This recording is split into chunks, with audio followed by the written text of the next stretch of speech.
"Get that old man off my flight line." That was the first thing Sergeant Dale Renner said. The morning Roland Fenwick walked into the maintenance hangar at 12 Wings Forward Detachment, a 77-year-old man in a canvas barn coat with a visitor's pass clipped crooked to the chest pocket. Fenwick didn't say anything back. He didn't puff up or explain himself. He just stopped where he was, on the painted yellow line that separated the shop floor from the aircraft bay, and folded his hands in front of him the way a man does when he's used to waiting and has long since made his peace with it. But before that grey October day was finished, Sergeant Renner would be standing on that exact same spot with his knees gone to water, unable to sign his own name, because the old man in the barn coat had just kept 11 aircrew and ground staff from walking into something none of them could see or hear or believe was coming. If a story like that is worth your time, do me a favour and type the word respect down in the comments right now, and then stick with me, because this one earned it. Roland Fenwick drove a 2003 GMC Sierra the colour of a dead tooth. The box was eaten through with rust behind the rear wheels from 30 winters of road salt, and he'd stopped being embarrassed about it around the time his wife passed. There was a block heater cord poking out from the grill that he plugged in every night from the first hard frost onward, and a wool blanket folded over the bench seat because the vinyl had split down to the yellow foam years ago, and he never saw the point in fixing a thing that still did its job. He lived alone in a bungalow on Tamarack Road in a town of about 4,000 people, an hour and change up the highway from the base, the kind of town where the Arena and the Legion and the Tim Hortons were the 3 fixed points of the whole social universe. His mornings ran on rails, coffee out of a percolator on the stove, never a machine, the old aluminum kind that knocked and gurgled like an engine trying to catch on a cold day. 2 pieces of brown toast with margarine, eaten standing at the counter because the kitchen table was buried under manuals, technical orders mostly. Airframe binders gone soft at the corners, some of them older than the men who'd told him this morning that he didn't belong. He moved through a room a certain way. Slow, but not frail. Deliberate. There was a catch in his right hip that he'd never once mentioned to a doctor, and a way he had of setting each foot down flat and sure, like a man walking on ice who trusts his boots but not the lake. His hands were the thing you noticed. Big, seamed across the knuckles, the pads of the palms shiny with old scar tissue. The kind of scarring that doesn't come from one bad afternoon, but from 40 years of reaching into places where the metal was still hot or the edges were still sharp. He kept his nails cut down close. When people asked about the hands, and people did, he'd just say he'd worked with them his whole life, which was true. The way saying, "a river is wet," what he had actually done with those hands, the aircraft he'd pulled apart and put back together, the fatigue cracks he'd found with a flashlight and a magnifying loupe, when the machines said everything was fine, the men he'd sent home to their families who had no idea how close they'd come, none of that was known to a single soul in his town. And Roland Fenwick had never in his life volunteered it. But every hour of it was about to matter more than anyone standing in that hangar could have understood. He was there because of a phone call 3 weeks earlier.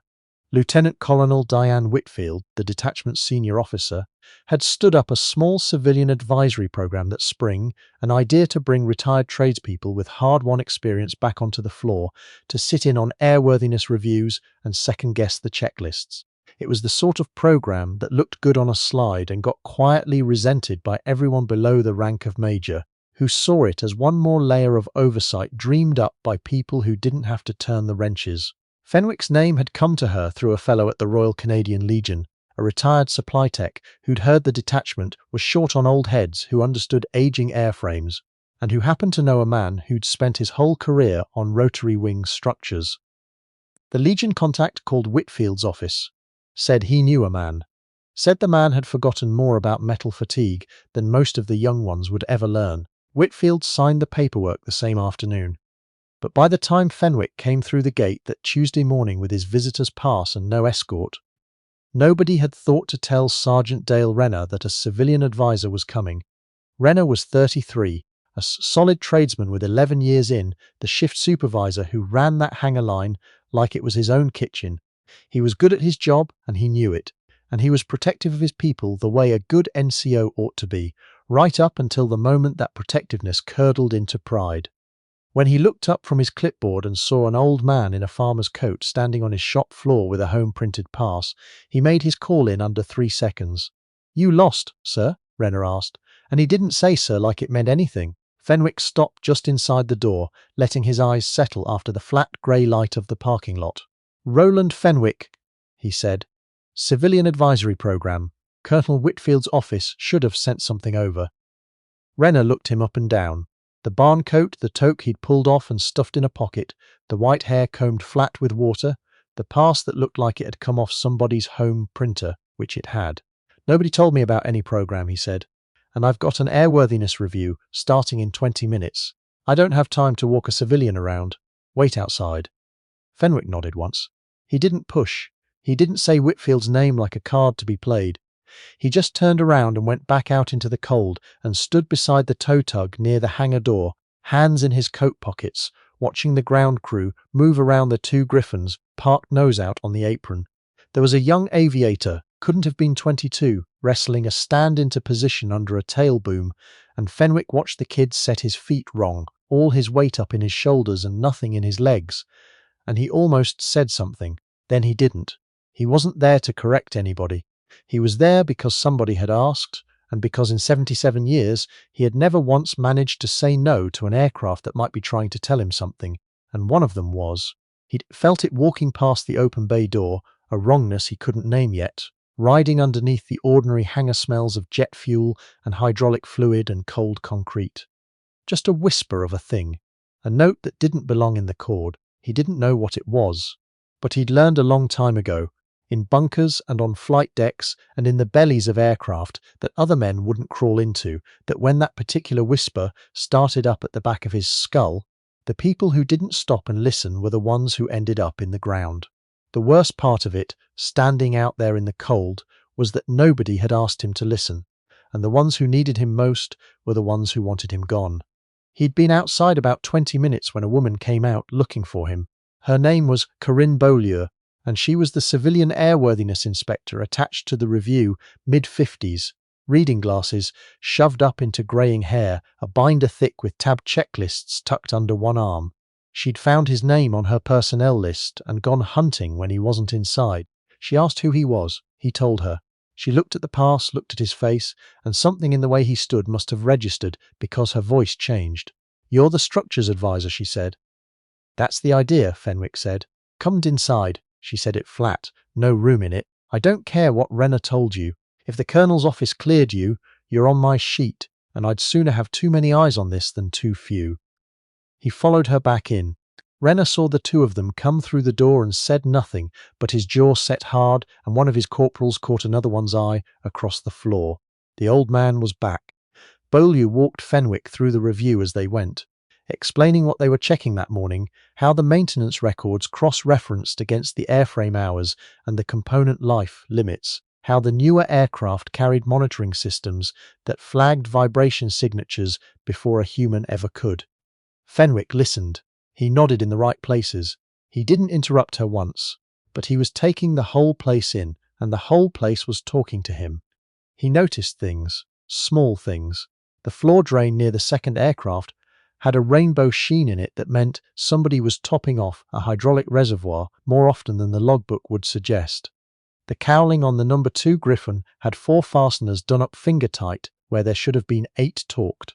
The heater in the far corner of the bay had been running full out, and the temperature near that aircraft was a good 5 degrees warmer than the rest of the hangar, which meant somebody had been trying to keep something warm or thaw something out and hadn't logged why. He didn't mention any of it. Not yet.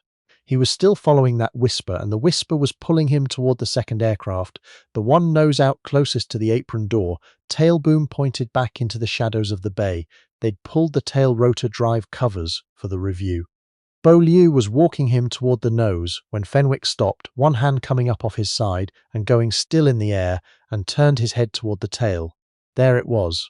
Faint, almost nothing. Underneath the gear oil and the cold there was a smell that had no business being there, a hot, sharp, metallic edge, the smell of steel that's been worked past what it was ever meant to give, the ghost of a bearing running dry and a coupling flexing where it should have been solid.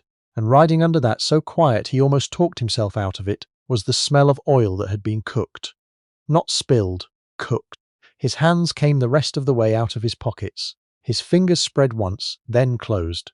He walked past Beaulieu without a word, down the length of the aircraft to the tail, and he crouched at the exposed shaft with the loose, careful economy of a man half his apparent age, and he leaned his face in close and breathed the way you'd test the air at the mouth of a shaft you weren't sure was safe to enter. Slow.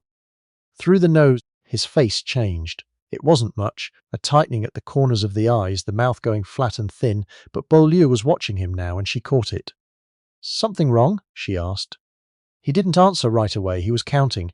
Not out loud, and not in words she'd have followed if he had. He was running it against 40 years of the same smell in 100 different hangars, cross-checking the heat of the metal against the season and the run hours and the age of the coupling, and it took him maybe 4 seconds. "You smell that?" he said, and his voice had dropped low. Beaulieu leaned in and breathed, frowned. "Smell what? Gear oil?" Fenwick straightened up. His eyes were calm, but the voice was different now, lower and slower, the voice of a man who's said the next sentence before in his life and knows exactly what it costs. "I need this aircraft shut down and cleared," he said. "Everybody off it, everybody away from it now." She stared at him. "The ground run's scheduled for. Cancel the ground run." He was already moving, that catch in his hip gone, walking back up the floor toward the main body of the hangar with a stride that had nothing to do with an old man and everything to do with someone who'd spent a lifetime walking toward the things other people ran from. He came to a stop in the middle of the shop floor. Renner looked at him. 2 corporals looked at him. The young aviator who'd been fighting the tail stand looked at him, and Roland Fenwick raised his voice for the first time all morning. "I need everybody clear of the number 2 aircraft," he said. "Right now. Nobody near it, nobody under it, and nobody starts that engine. Move back to the far wall and hold there." Nobody moved. Renner crossed the floor in 4 strides. "And who exactly are you to be giving orders in my hangar?" Fenwick looked at him, level, unhurried, and absolutely without fear. "I'm the man who just smelled a tail rotor drive coupling that's about to let go," he said. "You've got heat scoring in that drivetrain and a bearing that's already started to seize. If you light that engine and bring the rotor up to speed, or if that aircraft flies today, that coupling is going to fail, and when it does you'll lose tail rotor authority in the hover, and you know as well as I do what happens after that. Now clear your people, Sergeant, or I'll clear them myself." The hangar went dead quiet. 3 seconds of it. Then Corinne Beaulieu, standing back by the tail with her binder against her chest, said, "Do what he says." She said it quietly, but she said it with the flat certainty of somebody who'd just watched a man's whole face change over a thing she couldn't smell, and had decided she'd rather look foolish than bury 11 people. Renner didn't move. His people didn't move. Then the young aviator, the one who'd been struggling with the stand, set his tools down on the cart and stepped back from the aircraft. Then a corporal did, then another. One at a time they peeled away toward the far wall, and Renner was the last, walking backward, his clipboard still gripped in his hand, his face the grey of wet cement. Out on the floor by the far wall, 11 people stood in a loose knot, some of them baffled, some of them plainly annoyed, most of them stealing looks at the old man in the barn coat, who had gone back to standing quietly with his hands in his pockets, watching the tail of that Griffon like he could see clean through the skin of it to the thing coming apart inside. Renner was on the shop phone to the duty officer. Beaulieu had her cell to her ear, talking to the Wing Airworthiness Authority in a voice that was perfectly professional, and underneath, absolutely terrified. Inside of 15 minutes, the detachment's flight safety officer was in the hangar. Inside of 30, the senior aircraft maintenance officer had come across from the ops building and was standing in front of Fenwick, asking him to explain, in plain terms, exactly what he thought he'd found. Fenwick told him. He used the precise language of a man who'd learned it not from a course but from the material itself, from pressing his face against hot drive shafts in hangars on 3 continents. He described the smell of a coupling running past its fatigue limit, the way the steel gives off a particular scorched note when the surface starts to gall, distinct from ordinary hot oil, sharper, almost sweet at the back of it. He described what heat scoring did to a bearing race, and how a race that had started to break down would shed metal into the oil and run hot and finally seize, and how in a tail rotor drive train a seizure at the wrong moment didn't mean an inconvenience, it meant a helicopter with no way to stop itself spinning against its own main rotor torque. He said the word galling the way most men say fire. The maintenance officer listened without cutting in. When Fenwick was done, he asked one question. "How long have we got?" "That's the part I can't give you clean," Fenwick said. "If that bearing's as far along as the smell tells me, you're inside the window already. Could be it holds for another 20 run hours. Could be it lets go on the next start. I wouldn't turn that rotor to find out." The officer got on his radio and called for the aircraft to be impounded, and for a servicing crew with the right diagnostic gear, but the specialist team that could tear down and inspect a drivetrain properly was up at the main wing, better than an hour's drive north. They wouldn't be on the ground before noon. Fenwick said he'd wait. He went and stood by the hangar door where he could see the aircraft, hands in his pockets, and he watched it the way a man watches a thing seen before, not scared of it, just patient, because he knew exactly what it could do, and he'd made his peace with that too, a long time ago. What none of them had learned yet, not the maintenance officer, not Beaulieu, not Renner, was that the man standing quietly by the door in the salt-stained barn coat was the same man who had written the original service inspection standard for rotary wing drive train fatigue. Back in 1981, the procedure that was still in force, near enough word for word, in the current airframe technical order, the one with the yellow cover, the one with the author's name printed inside the front leaf in that small, flat government type that nobody ever reads. Chief Warrant Officer R.J. Fenwick, Canadian Forces, Aircraft Structures. The tech team rolled in a little before 1 o'clock, 2 of them. Master Corporal Nathan Pruitt, leading, mid-20s, careful, the kind of face that doesn't change whether he's ordering lunch or looking at something that scares him. And a younger corporal behind him who deferred to Pruitt on everything and said almost nothing. They offloaded their gear at the door, a borescope kit, chip detector tooling, a laptop for the vibration data, and Fenwick watched them without a word, though his eye caught the way the younger one had his tool, lanyard rigged wrong, clipped so it would foul, the second he reached into a tight space. A small thing. The kind of small thing that means nothing at all until the one time it means everything. Pruitt came over to Fenwick before he suited up. "You're the one who called it?" Fenwick nodded. "Walk me in. What am I looking at?" Fenwick told him. Where the smell was strongest, the exact station on the drivetrain, the coupling he wanted eyes on first, the fact that the aircraft's own monitoring system likely hadn't flagged it yet because the signature was still climbing and the last download had been 3 days back. He described the smell one more time. Pruitt listened, asked 2 sharp follow-up questions, and then said something that made the maintenance officer turn his head. "You trained on the Fenwick standard, didn't you?" Pruitt said. It wasn't a question. Fenwick looked at him a long moment. "I wrote it," he said. Pruitt blinked. He looked at the old man again, really looked the way you look at a name off the front of a manual when it suddenly turns out to be attached to a living person standing an arm's length away from you in a barn coat. "You're Fenwick," he said. "Chief Fenwick, the Fenwick." Fenwick didn't confirm it and didn't deny it. He just said, "The coupling you want is the second one aft of the intermediate gearbox. Pull the borescope down the shaft housing before you touch anything. If the race is going, you'll see spalling on the outer surface, little flakes lifting off it like old paint, and the oil come out darker than it should, with a metallic shine that catches the light like graphite. Don't spin anything by hand, and tell your partner to re-rig that lanyard before he reaches into the boom, or he's going to hang himself up on it at the worst possible second." Pruitt looked back at the young corporal, looked at Fenwick, then he nodded once and went to work. They found it exactly where he'd said. Second coupling aft of the intermediate gearbox on an airframe that had passed its last scheduled inspection 11 days earlier on the second aircraft, with the servicing signed off and every box in the record ticked satisfactory. On paper it was clean. The logbook was clean. The last monitoring download hadn't crossed a single threshold. But when Pruitt fed the borescope down the housing and put the picture up on his laptop and the maintenance officer leaned in over his shoulder, there it was, plain as a wound. The outer race of the bearing was shedding metal.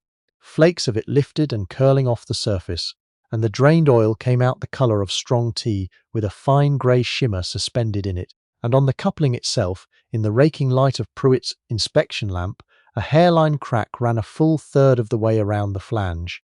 Not incipient. Established.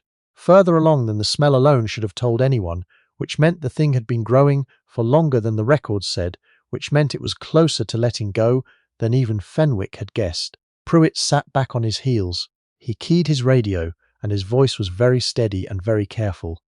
He said, "We've got advanced spalling in the bearing and a circumferential fatigue crack in the aft coupling flange. This one's not flyable. This one shouldn't have turned. Recommend immediate impound and full drive train teardown." Over by the wall, 11 people stood in a silence you could have leaned on. The maintenance officer closed his eyes for a second and let out a breath.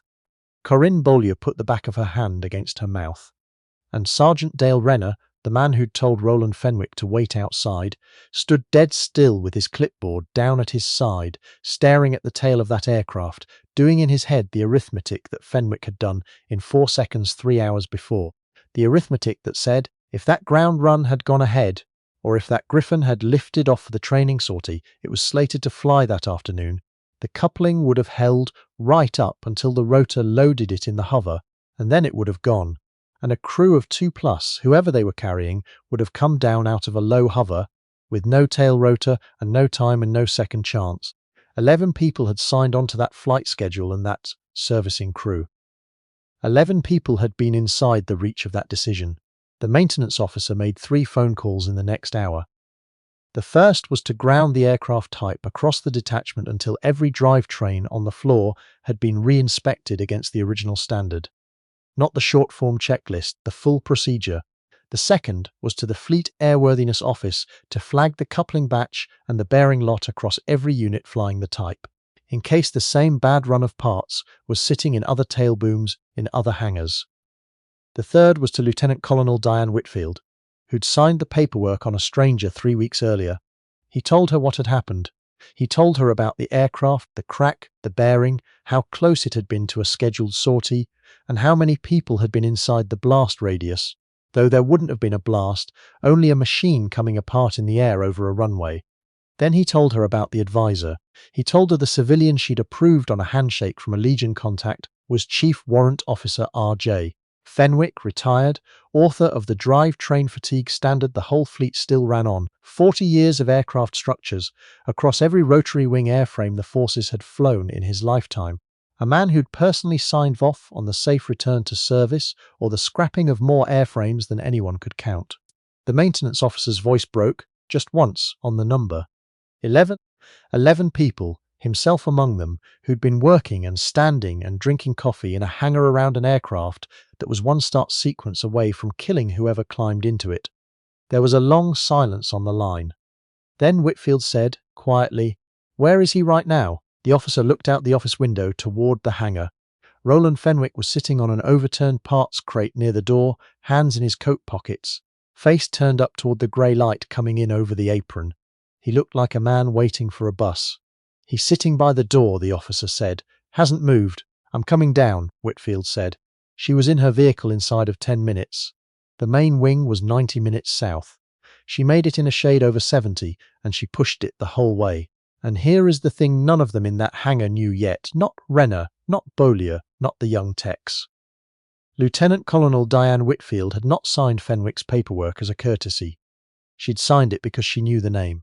Because 26 years earlier, a brand new officer just out of training, she'd sat through a week of airworthiness fundamentals taught by a quiet, scarred warrant officer with steady hands and a voice that made a room of impatient young lieutenants go still even when he was talking about the crystalline structure of steel. On the first morning he'd held up a single machined coupling, no bigger than a coffee mug, turned it in the light, and told them something she had carried in her chest for a quarter of a century. He said, "This part will do exactly what it's supposed to do for 20 years and never once let you down. But the day you forget that it's chemistry and metallurgy, and not just hardware, the day you stop respecting what's on the inside where you can't see, it will take the lives of the very people you put on the schedule." That instructor was Roland Fenwick, and she had spent her whole career trying to be the kind of officer he'd have wanted in that room. She reached the detachment a little after 2. She drove past the gate, past the fuel farm, past a small parade square where the flag on its pole was already at half-mast for a memorial that had nothing to do with any of this, and pulled her vehicle up onto the apron beside the hangar. The teardown was underway. The bad aircraft was cordoned and tagged, and 2 more Griffins were being pulled into the bay for inspection against the full standard. One of them, they'd already fined, carried a coupling from the same batch, early days yet, but flagged and yanked before it ever turned another hour. The rest were clean. Fenwick was still on his crate by the door. He watched the colonel's vehicle come in the way. He watched everything, with the still, unhurried attention of a man who notices long before he reacts. Whitfield parked, got out, and walked over to him in her uniform, her rank on her chest, her face held under a control that the corporals nearby could feel without being able to name. She stopped in front of him. He looked up.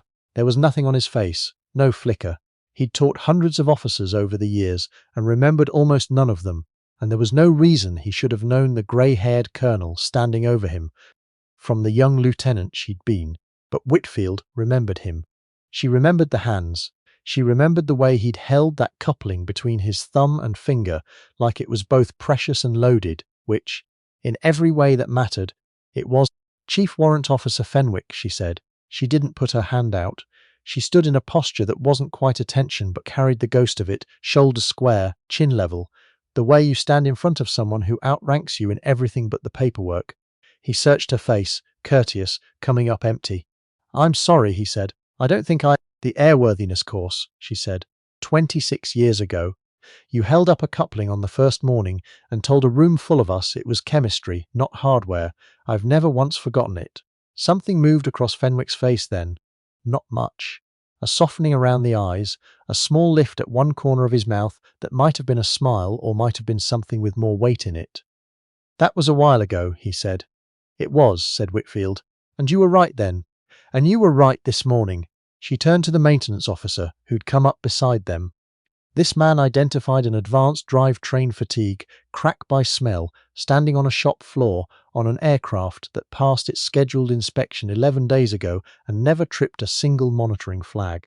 He grounded a helicopter that was slated to fly this afternoon, and he did it over the objection of the shift supervisor, and every teardown you run for the rest of your career against his standard is the reason your people will go home to their families. She paused, and her voice went flat and hard in a way the young ones would remember. "I want the full occurrence report on my desk by Friday.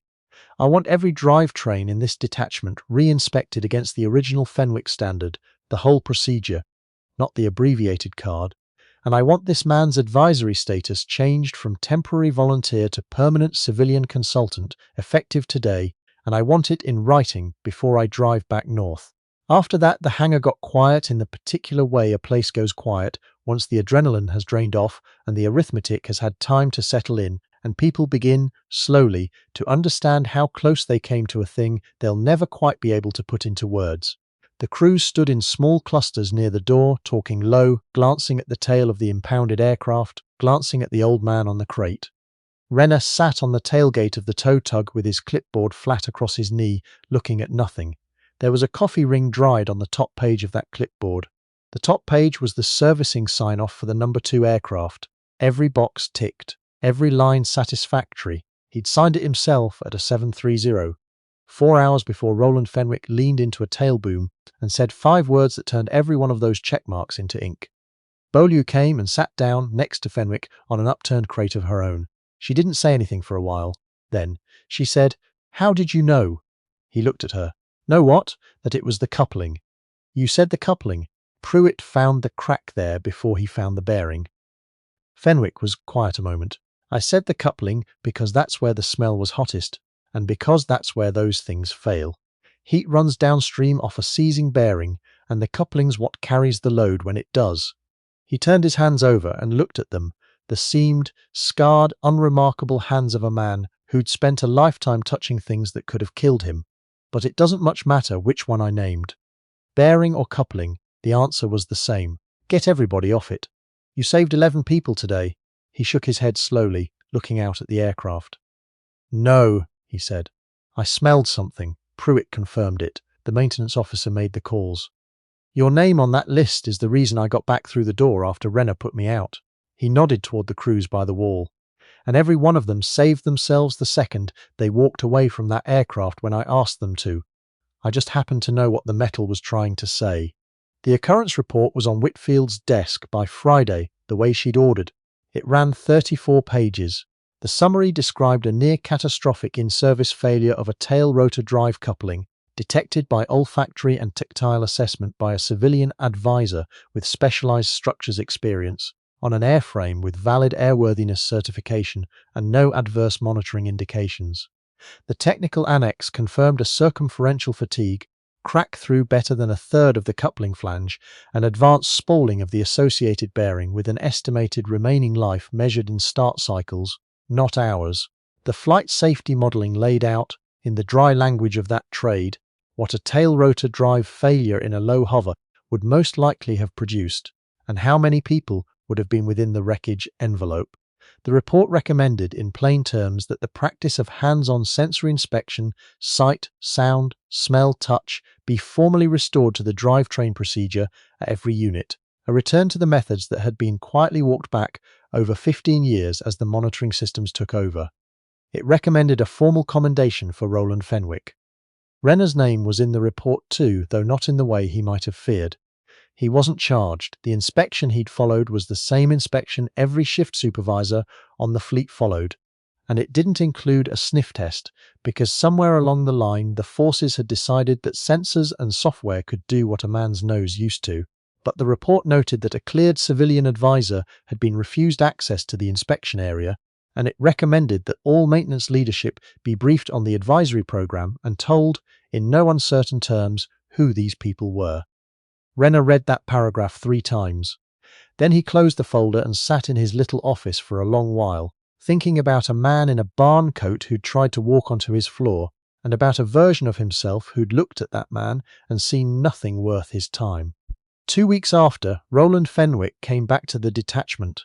This time there was a parking spot marked for him by the hangar door. His name was on the access roster at the gate. The visitor's pass had been replaced with a permanent card that read Civilian Structures Consultant in plain block letters.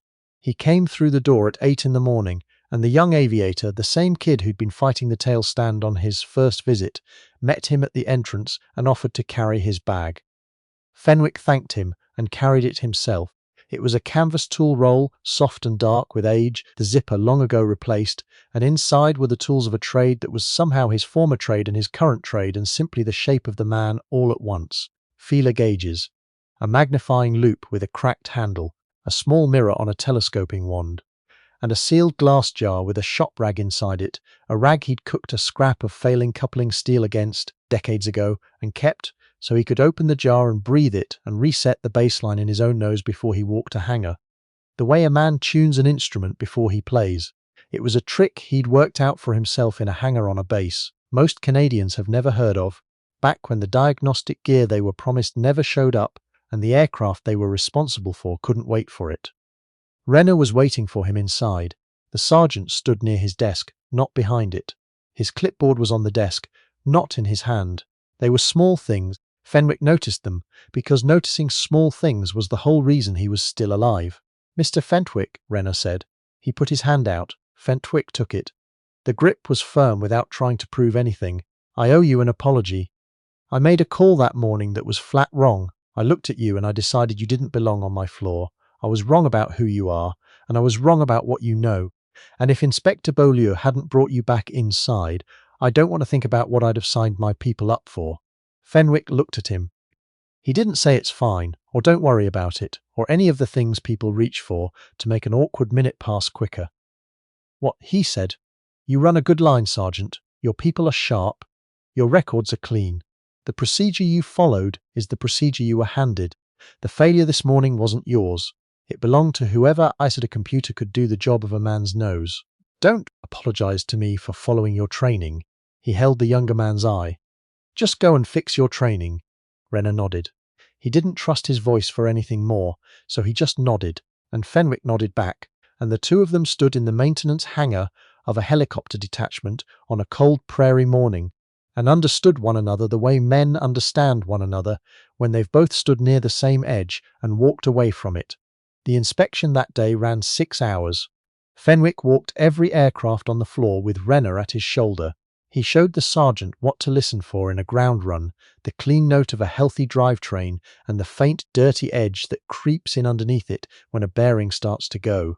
He showed him the smell of hot oil that's just hot and the smell of hot oil that's been carrying metal, and how to tell them apart on a cold day when the whole hangar reeked of both. He showed him how to run a thumbnail along a machined edge and feel a lifted flake the eye would miss, how the age of the part told you less than the loads it had carried, how cold soak and thaw cycles worked to crack open a little further every single time. These were things that had been ordinary practice when Fenwick was young, before the monitoring boxes and the scheduled by the calendar disposals that assumed every part aged at the same rate, which they never did, because metal doesn't read a calendar. Renner took it in like a man who'd just found a room in his own house he never knew was there. The young ones watched too. The aviator who'd carried nothing that morning followed Fenwick through 2 full inspections with a pocket notebook and a pencil worn down to a stub, writing everything, and by the end of the day he'd filled 14 pages. He asked Fenwick to sign the last one. Fenwick did at the bottom in a careful old-fashioned hand, and something about the boy and his stub of pencil put him in mind of a version of himself 50-odd years gone, standing in a cold hangar with a notebook of his own, learning the language of the things that would kill you the moment you stopped paying attention. Colonel Whitfield came by at the end of the day. She found him out on the apron, loading his tool roll onto the bench seat of the old GMC. She asked how it had gone. He said it went fine. She asked if there was anything else the detachment could do for him. He thought about it. Teach your young ones to use their own senses, he said. Machines fail, software gets updated and somebody forgets to carry a number across. Sensors read what they're pointed at and nothing else. But a tradesman who knows what a failing drive train sounds like and smells like, that fellow is a sensor that never runs out of battery and never gets left off the aircraft by mistake. Whitfield smiled. You said something a lot like that on the first morning of that course, she said. I've still got it written down somewhere. Fenwick climbed into the truck. He turned the key and the engine caught on the second try. The way it always did, it always took 2, and the wool blanket slid a little as he settled his weight onto the bench. He looked out through the windshield at the detachment, the low tan buildings, the windsock standing straight out, the flag on the parade square. He didn't say goodbye. He lifted 2 fingers off the top of the wheel in a wave that was more habit than anything, and pulled out of the lot. He drove the highway home with the window cracked, and the air coming in smelled of stubble fields and diesel, and the first real cold of the year, the particular flint and wood smoke smell of the country turning toward winter.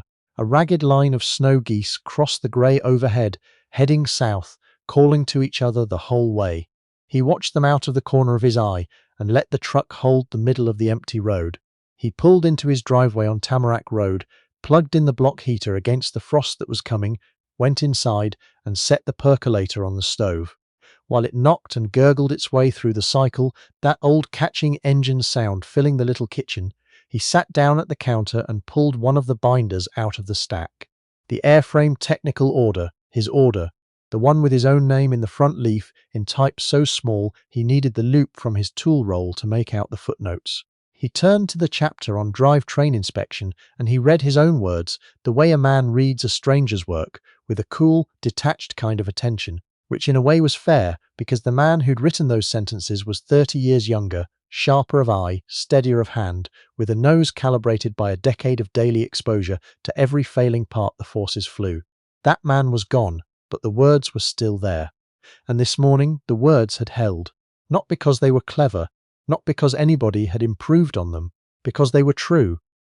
Because a drive coupling doesn't care about your rank or your age or the printout of your monitoring system. It does exactly what the physics tell it to do, and it lets go exactly when it lets go, and either there's someone standing near it who knows what the metal is trying to say, or there isn't. This morning there had been. Roland Fenwick knew. He'd always known. He closed the binder and drank his coffee standing at the counter, looking out the window at the last light going grey and gold behind the bare tamaracks along the fence line. He didn't think about the 11 people, because that wasn't how his mind worked on it. He thought about the smell, he thought about the metal, he thought about the way the heat had run downstream off that bearing and loaded a coupling past what it was ever built to bear.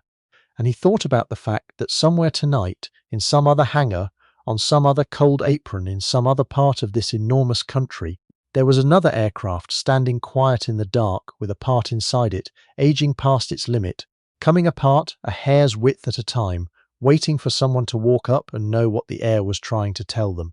If this one reminded you that the things that keep us safe are hardly ever the newest or the fastest or the most expensive, that sometimes they're the oldest and the quietest and the ones we were quickest to wave off, then do me the favor and subscribe to this channel.